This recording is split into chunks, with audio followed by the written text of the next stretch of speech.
जिथे आ सरकार जेड़ी कहंदी सी सबका साथ, सबका विकास, सबका विश्वास, 17 सितंबर 2020 इन्हां तिन्ना चीज़ां दी तजिया लांदे होए ना किसानां दा साथ दिता, ना उन्हां दे विकास बारे सोचिया ते साल भर जे किसान दे नाल अपने सहयोगी पार्टियां दे नाल दा विश्वासघात कीता।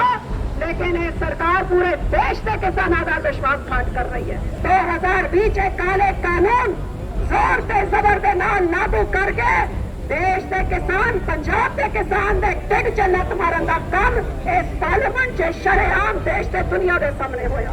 आजादी तो बाद जब देश का टिड भरन का काम किया, पंजाब के किसानों ने वह काम पूरा किया जब देश अन्न वास्ते विदेशा वास्ते भीख मांगता सीगा। हरियाणे में तुसी छेती अलविदा हो जाओगे तो उत्तर प्रदेश भी दूर नहीं, तो ओदे बाद तुसी इस पार्लियामेंट च भी एक बार फिर उन्हां 2 मैंबर ऑफ पार्लियामेंटरी पार्टी बन जाओगे। जिस समय अकाली दल थोड़ा साथ देंदा सी तो थोड़े कल्ले 2 MP हुंदे सीगे। गुरु रूपी साध संगत जी गज वज के फतेह प्रवान करो। वाहेगुरु जी का खालसा, वाहेगुरु जी की फतेह। आज तुसी सारे इत्थे जंग जितन वास्ते पहुंचे हो, तो धन धन कलगीधर पिता का वो आसरा लेके आपां उन्हां दे पावन फरमान नूं वचन नूं एक बारी बुलंद करिए। मैं अगे बोल दिया, पिछे पिछे तुसी बोलो। मोह शिवा वर मोह एह, शुभ कर मन ते कबू ना डरूं, ना डरो और सोच जाए लड़ो, जब जाए लड़ो, निश्चय कर अपनी जीत करो, निश्चय कर अपनी, निश्चय कर अपनी। बोले सोनिहाल, बोले सोनिहाल, बोले सोनिहाल, बोले सोनिहाल, बोले सोनिहाल। वाहेगुरु जी का खालसा, वाहेगुरु जी की फतेह। आज मैं धन धन कलगीधर पिता ते नौवे पातशाह दे चरना च सीस नवा के शुकराना कर दिया ते तुहाडे सारियां दा शुकराना कर दिया कि जिस श्रोमणी अकाली दल दे वोटर साहबान इस जोर ते जबर दी सरकार दा टाकरा करते हुए आज हक ते सच की लड़ाई वास्ते तुसी इन्नी वड्डी गिनती नाल इत्थे पहुंचे हो। जिन्ने इत्थे आए ने इस तो दुगना शायद बॉर्डर ते रोके गए ने ते दिल्ली दे वख-वख सड़कों ते रोके गए ने। आज दुख है कि 1 साल हो गया जिथे आ सरकार जेड़ी कहंदी सी सबका साथ, सबका विकास, सबका विश्वास, 17 सितंबर 2020 इन्हां तिन्ना चीज़ां दी तजिया लांदे होए ना किसानां दा साथ दिता, ना उन्हां दे विकास बारे सोचिया ते साल भर च किसान दे नाल अपने सहयोगी पार्टियां दे नाल दा विश्वासघात कीता। लेकिन ये सरकार पूरे देश के किसानों का विश्वासघात कर रही है।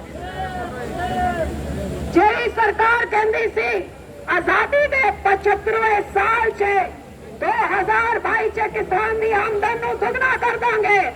दुगना तक ही करना सी 2020 च काले कानून जोर से जबर के नाल लागू करके देश के किसान, पंजाब के किसान दे टिड च लत मारन का काम इस पार्लियामेंट च शरेआम देश के दुनिया के सामने होया।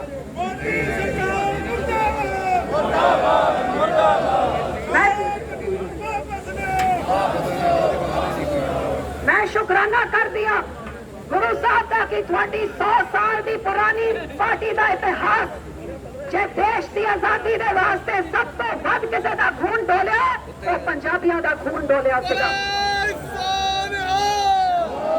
देश की आजादी तो पहला भी जब छापिया गुरुद्वारियां नूं रिहा करन वास्ते लड़ाई लड़ी तो पंजाब के योद्धा ने वो लड़ाई लड़ के जित हासिल की। आजादी तो बाद जब देश का टिड भरन का काम किया, पंजाब के किसानों ने वो काम पूरा किया जब देश अन्न वास्ते विदेशा वास्ते भीख मांगता सीगा। अज किन्ने दुख की गल कि ਜਿਹੜੀ ਸਰਕਾਰ ਇੰਨੀ ਵੱਡੀ ਵੱਡੀ ਗੱਲਾਂ ਕਰਦੀ ਹੈ ਉਹ ਸਰਕਾਰ ਨੇ ਸਾਲ ਲਗਾਤਾ। ਇੱਕ ਸਾਲ ਤੋਂ ਸਾਡੇ ਕਿਸਾਨ ਬਾਰਡਰ ਤੇ ਬੈਠੇ ਨੇ, 700 ਤੋਂ ਨੇੜੇ ਸਾਡੇ ਭਰਾ ਸ਼ਹੀਦ ਹੋ ਗਏ ਨੇ, ਲੇਕਿਨ ਇਹਨਾਂ ਦੇ ਕੰਨ ਤੇ ਜੂ ਤੱਕ ਨਹੀਂ ਖਿਸਦੀ। ਅੱਜ ਤਾਈਂ ਕਿਸਾਨਾਂ ਦੀ ਗੱਲ ਨਹੀਂ ਪੁੱਛ ਰਹੇ। ਸ਼ੁਕਰਾਨਾ ਕਰਦੀਆਂ ਗੁਰੂ ਸਾਹਿਬ ਦਾ ਕਿ ਸ਼੍ਰੋਮਣੀ ਅਕਾਲੀ ਦਲ ਨੂੰ ਤੁਸੀਂ ਮਾਨ ਹਮੇਸ਼ਾ 100 ਸਾਲਾਂ ਤੋਂ ਬਖਸ਼ਿਆ ਹੈ। ਜ਼ਬਰ ਤੇ ਜ਼ੁਲਮ ਦਾ ਸਾਹਮਣਾ ਹਮੇਸ਼ਾ ਡਟ ਕੇ ਕੀਤਾ ਹੈਗਾ ਤੇ ਇਸ ਜ਼ਬਰ ਤੇ ਜ਼ੁਲਮ ਦਾ ਸਾਹਮਣਾ ਕਰਨ ਵਾਸਤੇ ਸਭ ਤੋਂ ਪਹਿਲੇ ਪਿਛਲੇ ਸਾਲ ਦੀ 17 ਤਰੀਕ ਨੂੰ ਸ਼੍ਰੋਮਣੀ ਅਕਾਲੀ ਦਲ ਨੇ ਆਪਣਾ ਦ੍ਰਿੜਤਾ ਦਿਖਾਈ।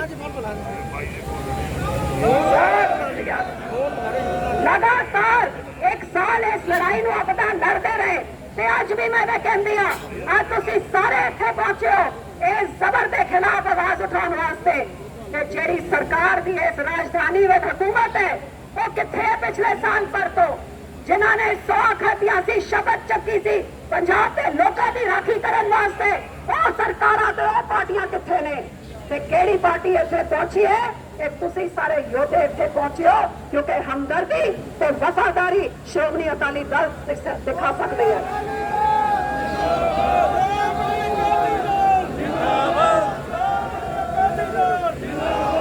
ਅੱਜ ਇਸ ਸਰਕਾਰ ਨੂੰ ਮੈਂ ਦੱਸਣਾ ਚਾਹਾਂਗੀ, ਆ ਦੇਖ ਲਓ ਆ ਇਕੱਠ ਤੁਹਾਡੇ ਜ਼ੋਰ ਤੇ ਜ਼ਬਰ ਦੇ ਬਾਵਜੂਦ ਸਾਰੇ ਤੁਹਾਡੇ ਜ਼ਬਰ ਦਾ ਸਾਹਮਣਾ ਕਰਦੇ ਹੋਏ ਆ ਸਾਡੇ ਯੋਧੇ ਇੱਥੇ ਪਹੁੰਚੇ ਨੇ। ਜਿੱਥੇ ਮੈਂ ਆਪਣੇ ਨੌਜਵਾਨਾਂ ਦਾ ਸ਼ੁਕਰਾਨਾ ਕਰਦੀ ਹਾਂ, ਜਿਸ ਤਰ੍ਹਾਂ ਦਾ ਜੋਸ਼ ਤੁਸੀਂ ਦਿਖਾਇਆ ਹੈ ਉੱਥੇ ਮੈਂ ਖਾਸ ਤੌਰ ਤੇ ਆਪਣੀ ਭੈਣਾਂ ਦਾ, ਆਪਣੀ ਬੀਬੀਆਂ ਦਾ ਸ਼ੁਕਰਾਨਾ ਕਰਦੀ ਹਾਂ। ਮੈਨੂੰ ਦੁੱਖ ਹੋਇਆ ਰਾਤ ਦੇ 2 ਵਜੇ ਤੱਕ ਕਿ ਮੈਂ ਸੜਕਾਂ ਤੇ ਬੋਰਡਰਾਂ ਤੇ ਰੋਕਦਾ, ਮੇਰੀ ਭੈਣਾਂ ਉੱਤੇ ਸੜਕਾਂ 'ਚ ਬੈਠੀਆਂ ਸੀਗੀਆਂ, ਲੇਕਿਨ ਡਟ ਕੇ ਅੱਜ ਸਤਿ ਸ੍ਰੀ ਅਕਾਲ ਇਹਨਾਂ ਚੀਜ਼ਾਂ ਦੇ ਚੁਣੌਤੀਆਂ ਦੇ ਬਾਵਜੂਦ ਡਟ ਕੇ ਜਿਹੜੀਆਂ ਭੈਣਾਂ ਪਹੁੰਚੀਆਂ ਨੇ ਮੈਂ ਉਹਨਾਂ ਦੇ ਚਰਨਾਂ 'ਚ ਆਪਣਾ ਸੀਸ ਨਮਨ ਕਰਦੀ ਹਾਂ। ਆ ਹੈਗੀ ਅਕਾਲੀ ਦਲ ਦੀ ਸਪਿਰਿਟ, ਆ ਹੈਗੀ ਅਕਾਲੀ ਦਲ ਦਾ ਜਜ਼ਬਾ ਤੇ ਮੈਂ ਇਸ ਸਰਕਾਰ ਨੂੰ ਦੱਸਣਾ ਚਾਹੁੰਦੀ ਹਾਂ ਇੱਕ ਸਾਲ ਨਿਕਲ ਗਿਆ, ਜੇ ਤੁਸੀਂ ਕਿਸਾਨਾਂ ਦੇ ਕਾਲੇ ਕਾਨੂੰਨ ਵਾਪਸ ਨਹੀਂ ਕੀਤੇ, ਕਿਸਾਨਾਂ ਦੀ ਇਸ ਹੱਕ ਤੇ ਸੱਚ ਦੀ ਲੜਾਈ ਵਿੱਚ ਉਹਨਾਂ ਦੀ ਗੱਲ ਨਹੀਂ ਮੰਨੀ ਤੇ ਫਿਰ ਇਹੋ ਦੀ ਸਰਕਾਰ ਦੀ ਉਲਟੀ ਗਿਣਤੀ ਤਾਂ ਪਿਛਲੇ ਸਾਲ ਸ਼ੁਰੂ ਹੋ ਗਈ ਸੀ। 2024 ਸਾਡੇ ਵਾਸਤੇ ਦੂਰ ਨਹੀਂ, ਨਾ ਪੰਜਾਬ ਤੇ ਤੁਸੀਂ ਹੱਥ ਪੈਰ ਰੱਖ ਸਕਦੇ ਹੋ, ਹਰਿਆਣੇ ਵਿੱਚ ਤੁਸੀਂ ਛੇਤੀ ਅਲਵਿਦਾ ਹੋ ਜਾਓਗੇ ਤੇ ਉੱਤਰ ਪ੍ਰਦੇਸ਼ ਵੀ ਦੂਰ ਨਹੀਂ ਤੇ ਉਹਦੇ ਬਾਅਦ ਤੁਸੀਂ ਇਸ ਪਾਰਲੀਮੈਂਟ 'ਚ ਵੀ ਇੱਕ ਵਾਰ ਫਿਰ ਉਹਨਾਂ 2 member of parliament the party ਬਣ ਜਾਓਗੇ। ਜਿਸ ਸਮੇਂ ਅਕਾਲੀ ਦਲ ਤੁਹਾਡਾ ਸਾਥ ਦਿੰਦਾ ਸੀ ਤਾਂ ਤੁਹਾਡੇ ਕੱਲੇ 2 MP ਹੁੰਦੇ ਸੀਗੇ। ਇਸ ਸਰਕਾਰ ਨੂੰ ਆ ਵੀ ਕਹਿਣਾ ਚਾਹਾਂਗੀ, ਗੁਰੂ ਸਾਹਿਬ ਦੇ ਬਚਨ ਹੈ, ਖਾਲਸਾ ਮੇਰਾ ਰੂਪ ਹੈ ਖਾਸ, ਖਾਲਸਾ ਮੈਂ ਹੂੰ ਕਰੂੰ ਨਿਵਾਸ। ਸਾਡੇ ਡੁੱਗੋ ਜੋ ਅਟਲ ਗੁਰੂ ਸਾਹਿਬ ਹਾਜ਼ਰ ਨਾਜ਼ਰ ਨੇ ਇਸ ਖਾਲਸਾ ਪੰਥ ਦੇ ਸੀਸ ਦੇ ਉੱਤੇ, ਸਾਡੇ ਗੁਰੂ ਦਾ ਹੱਥ ਹੈਗਾ, ਗੁਰੂ ਸਾਡੇ ਵਿੱਚ ਵਸਦਾ ਹੈਗਾ। ਅੱਜ ਤੱਕ ਕੋਈ ਹਕੂਮਤ ਨਹੀਂ ਹੋਈ, ਕੋਈ ਇਹੋ ਜਿਹੀ ਤਾਕਤ ਨਹੀਂ ਹੋਈ ਜਿਨ੍ਹਾਂ ਨੇ ਸ਼੍ਰੋਮਣੀ ਅਕਾਲੀ ਦਲ ਕੀ ਖਾਲਸਾ ਪੰਥ ਨੂੰ ਕਦੇ ਨੀਵਾ ਦਿਖਾ ਸਕੇ। ਇਹਦੇ ਵਿੱਚ ਵੀ ਸਤਿ ਸ੍ਰੀ ਅਕਾਲ ਇੱਕ ਇੱਕ ਆਪਣਾ ਯੋਧਾ ਆਪਣੇ ਦੇਸ਼ ਦੇ ਕਿਸਾਨਾਂ ਦੇ ਹੱਕ ਵਾਸਤੇ ਜੀ ਜਾਨ ਲਗਾ ਕੇ ਲੜਾਈ ਲੜਦਾ ਰਹੂਗਾ ਜਦੋਂ ਤੱਕ ਇਹ ਕਾਲੇ ਕਾਨੂੰਨ ਵਾਪਸ ਨਹੀਂ ਆਉਂਦੇ, ਵਾਪਸ ਨਹੀਂ ਆਉਂਦੇ, ਵਾਪਸ ਨਹੀਂ ਆਉਂਦੇ। ਲੜਾਈ ਜਾਰੀ ਹੈ, ਡਟੇ ਰਵਾਂਗੇ, ਡਟੇ ਰਵਾਂਗੇ। ਸਤਿ ਸ੍ਰੀ ਅਕਾਲ।